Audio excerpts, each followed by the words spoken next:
ઉત્તરાયણ તો આવીને વહી ગઈ અને વાસી ઉત્તરાયણ પણ વહી ગઈ. પણ શું તમને એ ખબર છે કે એક એવું ગામ છે જ્યાં મહિનામાં 4 વખત ઉત્તરાયણની ઉજવણી કરવામાં આવે છે? આ ગામ કયું છે?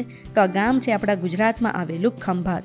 ખંભાતની પતંગોની માંગ તો ગુજરાત સહિત દેશ વિદેશમાં પણ હોય છે, પણ પતંગના ઉત્પાદન માટે પ્રખ્યાત ખંભાતમાં ઉત્તરાયણની મહિનામાં 4 વખત ઉજવણી પણ કરવામાં આવે છે. પહેલી છે 14 જાન્યુઆરીએ ઉત્તરાયણ, બીજી છે 15 જાન્યુઆરીએ વાસી ઉત્તરાયણ, એ પછી મકર સંક્રાંતિ પછીના પહેલા રવિવારે પણ પતંગના ઉત્પાદનમાં મોટા પ્રમાણમાં સંકળાયેલા ખારવા સમાજ દ્વારા વિશેષ દરિયાઈ ઉત્તરાયણનું આયોજન પણ કરવામાં આવે છે. અને છેલ્લી અને ચોથી વખત મહિનામાં ઉત્તરાયણનું આયોજન ખારવા સમાજ દ્વારા 26 જાન્યુઆરી એટલે કે ગણતંત્રના દિવસે કરવામાં આવે છે. દરિયાઈ પટમાં ઉજવાતી ઉત્તરાયણમાં ભાગ લેવા માટે અમદાવાદ, વડોદરા સહિત અન્ય શહેરોમાંથી પણ જે પતંગ રસિકો છે એ ખંભાત પહોંચે છે. આખા વર્ષ દરમિયાન 10 મહિનાથી વધુ સમય માટે પતંગ વ્યવસાય સાથે સંકળાયેલો આ જે સમાજ છે એ મકર સંક્રાંતિ પછી તેની ઉજવણી 26 જાન્યુઆરીએ પણ કરે છે.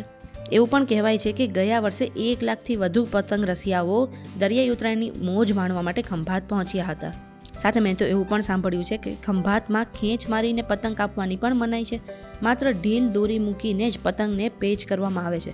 અને જો કોઈ ખેંચ મારીને પતંગ કાપે છે તો બે પક્ષો વચ્ચે મોટી બબાલ પણ સર્જાતી હોય છે અને કેટલીક વખત આ મામલો પોલીસ સ્ટેશન સુધી પણ પહોંચતો હોય છે.